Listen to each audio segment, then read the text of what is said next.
We are back with the first edition of stateofchess.com here in the year of 2022. Throughout the land, let it be known that you are in the year of 2022. I'm about to introduce our first guest of the day. Every stateofchess.com, we do a staff spotlight. But rather than bring him on, I feel like we should I'm just going to let a very, very well-known video of one of his important performances do the talking for our next guest. Yeah, well, a lot of work to do. Got to still remove this stock from Nintendude, then do it again.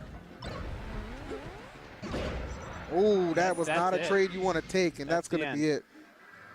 I don't know. We're going to get a handshake. Handshake. Shake his hand.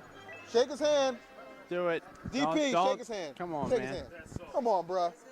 Come on, bro. Come on, bro. Oh, the salt. Right. The salt. All right. PJ, throw you. Right. What happened there in that interaction there where you took him to town with icebreakers? Icebreakers, ice climbers. Ice climbers. See, I don't even know Smash Bros. Thank you. I was testing you. You passed. I passed the test. Great. Well, that was a weekly tournament I used to attend for Super Smash Brothers Melee, and DP was a rival of mine for a couple years. We'd meet in bracket almost every week, and I would beat him almost every time. And he became pretty salty about that, and as you saw in that video. But yeah, no, he was a cool guy outside of the game. That's all definitely stayed within the game. You have a bad rap for the icebreakers. Is that what I call them? Ice climbers. Like, what is the deal? So they had like an unstoppable move. Ice climbers did. And yeah, so in Melee, ice climbers have a technique known as wobbling. It's very polarizing, but it's a technique where you grab someone with both ice climbers, then you can basically lock them into a grab, and there's a way for them to escape, and it's effectively an infinite combo. But you didn't do that in this video versus DP. You just. Not in this video, but I guarantee earlier in this match, I definitely hit him with it. So you just caught the end there. I love it. For those who don't know this video, that was actually taken from Ludwig's channel. One of the funniest things is that I think Ludwig's first video to break 1 million views, one of the most popular videos on his channel, is actually basically just a compilation of our now guest, Michael Brancato, as Nintendude, just absolutely destroying people over and over and over with ice climbers. Let's go back to this video a little bit. Give me we'll play audio, but just give me a little bit of breakdown of what you did here. A lot of work to do. Sure. I mean, right now, not much is happening. I'm just closing out the game there. He burned his double jump. He has no jump. That's his last stock. I win 2-0. And for the context, this is definitely after many weeks in a row of me beating him. So he's just not having any of it at this point.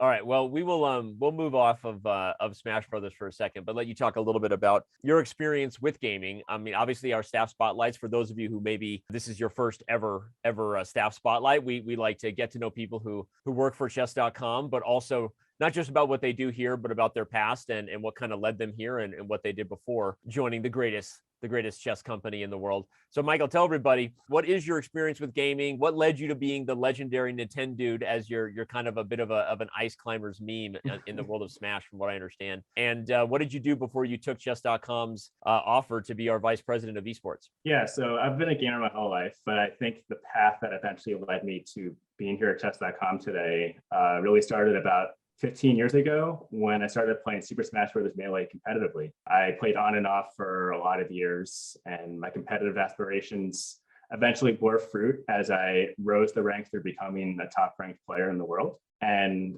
through that, I got involved in organizing tournaments and eventually taking on more of a community leadership role. Through that, I eventually had the opportunity to pivot my full-time career into gaming. And I joined Twitch almost 6 years ago now, back in 2016. Let's back that up a little bit, because you just casually mentioned just there that you were the #1 ranked Smash Brothers player in the world. Not number one.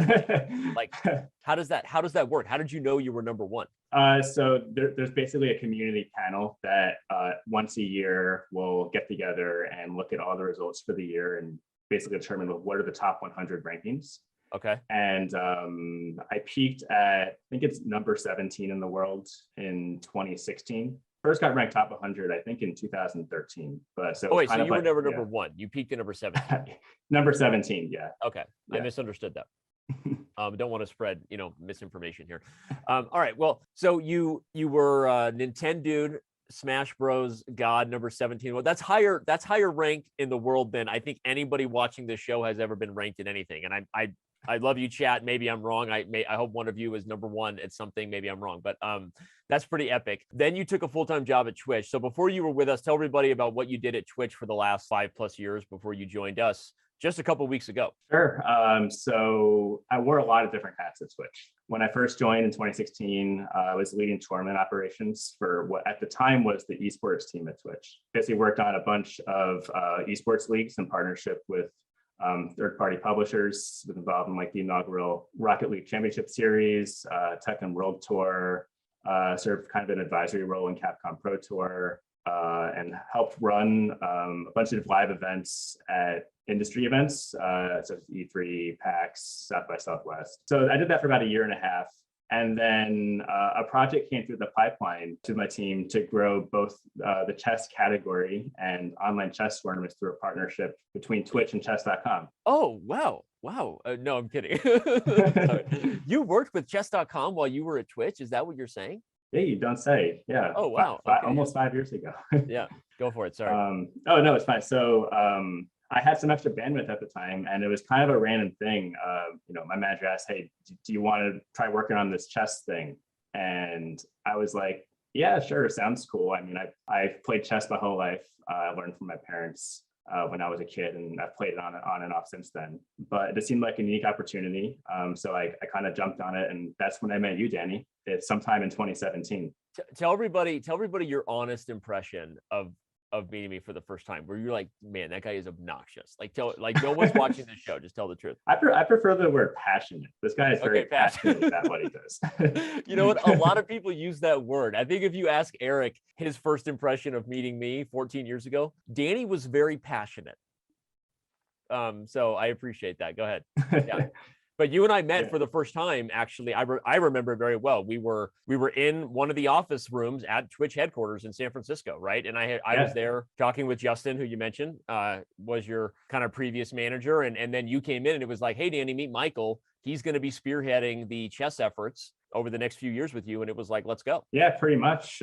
We embarked on this journey together to bring chess into the modern era of gaming. Yeah. Well, I was going to say, for those all to speak, I mean, Michael oversaw. There were a couple of years there back in 2017, 2018, and into 2019, really right before PogChamps kind of hit it big, where at least for a couple of years there, you and I were probably working together on a daily more than we were working with other people, right? Within Twitch and chess.com. I felt like we were overseeing so many things. Michael was actually the guy that brought you Arena Kings. So for all those of you out there who didn't know, that was his baby, his idea, an event for streamers. I saw someone just asking about season 9 coming. So again, Arena Kings is an event where only streamers can win prizes, but you can play. And for a lot of fans, it's actually a really cool opportunity to play Hikaru or play whoever, one of the chess bras or whoever throws down in that event. But to win prizes, you have to be a streamer. Michael was also a guy who oversaw, as we kind of took things like the Women's Speed Chess Championship and the Junior Speed Chess Championship to the next level. And then, the big thing that we organized together for a couple of years in a row were the live Pro Chess League finals. We have some images of that. We'll bring it up here real quick just to remind everybody of what we did. We brought people from all around the world to San Francisco in 2018 and 2019, right? For the first ever live finals for a chess tournament. Yeah, that was a really special time. And it was kind of like our experiment in what does chess look like when it's presented as a live gaming or esports event. Yeah, it was so cool. It was super cool, and obviously, there's a shot from year 2. We had a packed house. Actually, we actually sold out all the tickets for the Foundry. Not a huge venue, but a really fun venue. There's the Chengdu pandas. I don't know what I was saying. The Chengdu pandas. And I think that year they were actually called the China Pandas, even though they are based in Chengdu. But anyway, yeah, a lot of work went into that. So, I'll kind of tie a bow on it, or let me ask you tie the bow on it. So we did that for a while. Chess has exploded, on Twitch. And obviously, for those who don't know, on chess.com, Twitch and YouTube together bring more users into the game. So obviously I'm just saying chess.com, but I think that because of where we sit with our domain, you could argue that probably Twitch and YouTube are bringing more people into chess than anything else in the world. People are finding influencers and creators out there and saying like, chess is great. And so chess as a content auditable kind of item has really grown over the last few years. And you were at the helm of that on the Twitch side. And then what led us to you being here now? Now you're with chess.com. So what got you excited about taking the job here? Yeah, I mean, so, we worked together through 2019 and I transitioned to other responsibilities at Twitch, and, we weren't working as closely, but then, an opportunity came up to kind of get back to what I was doing before and really work with you guys to help grow the game of chess and see what we can do for the community. And for me, that was just like the perfect opportunity, because like I look back really, really fondly in what we did together when I was at Twitch, and this being able to do that again with you and in a full-time capacity is like just such an incredible opportunity. Well, let's talk a little bit about it. We can't reveal one of the biggest things we're hoping to announce in the next few weeks, but we are working hard at chess.com to do all kinds of huge events. There's maybe a big one coming that we're going to be announcing soon. We've already had a lot happen in just the few weeks you've been here, right? The Rapid Chess Championship, something that we're trying to do to provide more, I guess. It is an elite level event, right? But it really is the first of its kind in that it's a kind of an invitational only to the top 100 in the world, with more than 500,000 in prizes. So we got that coming. Obviously, our coverage of the FIDE Grand Prix is about to begin, and all kinds of over-the-board events. We're also preparing for the candidates in 2022. I guess I'm reminding you of all the things you're about to be overseeing. But what has you most excited about what's on the calendar for 2022 and kind of the future for chess events as you are now overseeing esports and events at chess.com? Yeah, I think I'm most excited for how much diversity there is. We have events that basically serve all facets of the community. I'm a big fan of traditional competition. So for me, something like the RCC featuring like the world's top players is like really exciting for me. But I think it's great that we have events that are, more casual in nature, such as Arena Kings, and also the events that feature streamers. There'll be more PogChamps events coming and stuff like that. So I really think it's just such a diverse offering that pretty much anyone who is a fan of chess in any capacity can find something that resonates with them. I saw 2 comments in chat I want to read. One of them is maybe a Smash and chess hybrid. How would that work? Like, we could do a Smash Brothers and chess hybrid. We could probably do an event where we could pair, like you and Ludwig might actually be a really lethal pairing because you're both good at Smash and you're both actually, you would be like right at a good average level. I mean, what's your chess rating on chess.com for people who would want to know that? So I actually primarily play daily on chess.com, and I want to say it's somewhere around 1800. It actually might be a little higher only because I had some opponents who timed out on me. So maybe it's a little inflated. My blitz rating is closer to, I want to say 1150. Pretty big disparity. I need to work on my blitz. Well, I mean, it's funny. I'm the opposite. I'm like 1900 in daily because I treat it like it's bullet, and my opponents take a lot more time and 2500 in blitz. But that's pretty good. And then I saw Tommy made a guess that the big announcement we have coming is that, a machine and device that inflicts physical pain when people lose chess games in a virtual way. Like, what do you think? That's not a good idea, right? Not a good idea, but that will incentivize people to get better if there's pain coming their way if they don't. Yeah, exactly. Anyway, well, man, this is really great. And again, I'll just say, I know it's funny because to the whole team here, we've been speaking for our producers and guys that have been kind of helping push this for the last several years, especially a guy like Aaron, who's been with us doing these live finals. You stepping into these shoes was like almost like just like a dream come true and a natural thing. So I can't wait to see where things go for more chess events, and hopefully we do make that big announcement within the next few weeks. May or may not involve another live final somewhere. We'll see. So stay tuned for that. And I don't have any other questions for you. I mean, what else should we talk about? No one else is here, like just me and you. What should we talk about? Well, on that, like the Smash chess collaboration thing you mentioned, I think we could do something that's kind of like chess boxing, but instead of boxing, it's Smash. Maybe potential there. Or I like that actually. Yeah, or something that's kind of like PogChamps, but for Smash players. Yeah. Well, we are working on. In fact, I saw some people asking about PogChamps 5. So the answer is yes, of course. How could we not continue to do PogChamps? The long answer is, a little bit more complicated than that. This year is a very busy one for us in this department in terms of professional chess. And part of that is just the natural ebb and flow of what we've seen over the last 2 years. If you missed the memo, we had a global pandemic.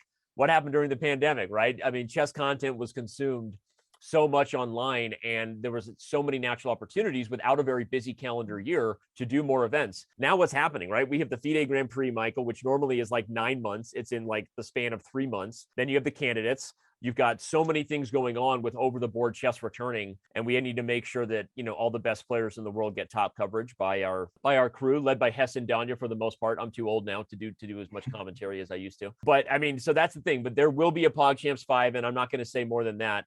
Because we're still working on when, how, and what that looks like. But I think that doing other types of events like we did last year for the crypto champs, the crypto community, maybe not necessarily crypto, but other types of like niche audiences, and getting people together from those industries who play chess is going to be a lot of fun. And we're going to continue to do things like that as well. I'm just saying more of our plans, because I kind of don't want to let you go. I feel alone on this show, so I kind of. Oh, I'm happy to stay on as long as you want to have me. What else should we shout? If chat has anything, ask him if the ices are still viable. Are the ice breakers, ice climbers? God, I'm such an old man. So I do play Smash Brothers, by the way, but I only use Pikachu or Samus. That's all I use over and over. I mean, my kids get mad because I just get below them. I just get below them fighting and just do down B with Pikachu, just lightning bolt. They're like, Dad, stop doing that. Don't do that. I'm like, I don't care. You should be able to stop it, right?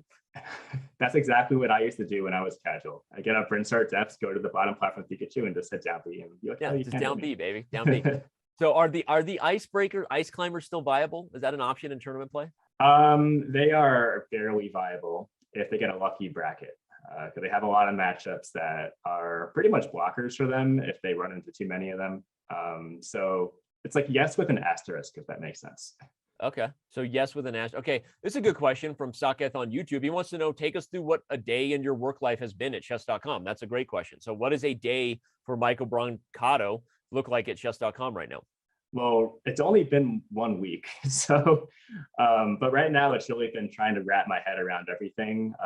Really meet a lot of folks in the team. A bunch of people I've already known for a while, just due to the work I did at Twitch, but it's also a lot of new team members that I'm meeting for the first time. Really trying to dive into all the events that we do, all the broadcasts, and make sure I'm totally up to date on, what our plans are. And then from there, really dissect, okay, well, where do we go from here? How do we plan out our 2022 events and broadcasts, and really I want to put some more strategic direction around everything too. And I'm going to be spending some time in the following weeks doing that. I kind of do that, and so that's great. A good question from chat there.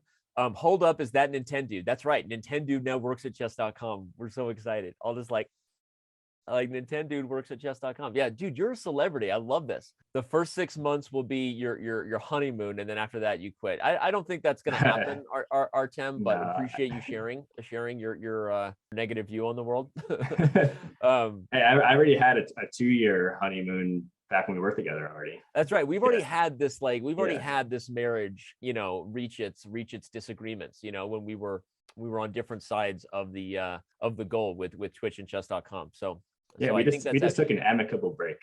Yeah, we dated, and then we took a break for a while, right? We were on a break, Ross and Rachel style, and then we came back. That doesn't feel weird or awkward at all. Where do I send my list for people? That's a good thing. Trim, why don't we do that? Let's get some community suggestions for PogChamps 5. We've got a lot of people who have already privately kind of expressed, some different creators and celebs have expressed their desire to play. I won't give that list right now, but part of it has been hard because we haven't been able to commit. But yeah, I would love to hear what the community thinks as far as your favorite influencers and creators out there. Tag them on Twitter. Tell them that you want them to play. We often learn that a lot more people play on chess.com than we realize, which is awesome. So maybe they're already playing. Tommy, I'm going to tell you that may already be in the works. And the amount of NFL players playing on chess.com would probably surprise you, including some of the biggest stars. So we are actually already working on that. That's all I'm going to say about that, because I don't want to spoil too much, but we are working on that and we're super pumped about that. Who else? Disguised toast for PogChamp? Sure, just get him to do it. I'm reading chat here, Michael. I don't have chat open, unfortunately, but okay. I didn't want to get too distracted by it to end this. That's good. Drake for PogChamps. I'll take that. Yeah, Lennox Lewis does play chess on a regular. So OMG, it's Nintendude. I love every time someone says that. Yeah, thank you all for being here, by the way. I was trying to promote, I'm going to appear on this show and, have an announcement and an interview, and I'm glad to see that a bunch of my peers came in to watch. So thank you. I meant to tweet right before you joined that I'm so excited to meet Nintendude, #big fan, but then I forgot. Sorry, forgot to do it before you joined. But anyway, man, I guess I guess we'll let you go. Thank you everybody for the chat here. Again, this is Michael Brancato. Yes, it is Nintendude. That is the real thing, and he now is helping to lead the charge here for chess.com's esports department, which for us sits in a position of a lot of the different content we do, and we're very excited to have you, man. If I told you that to your face, we're very excited to have you. You've said it many times, and I'm also just as excited to be here. I really can't wait to dive into everything, and I'm just so thrilled. Awesome.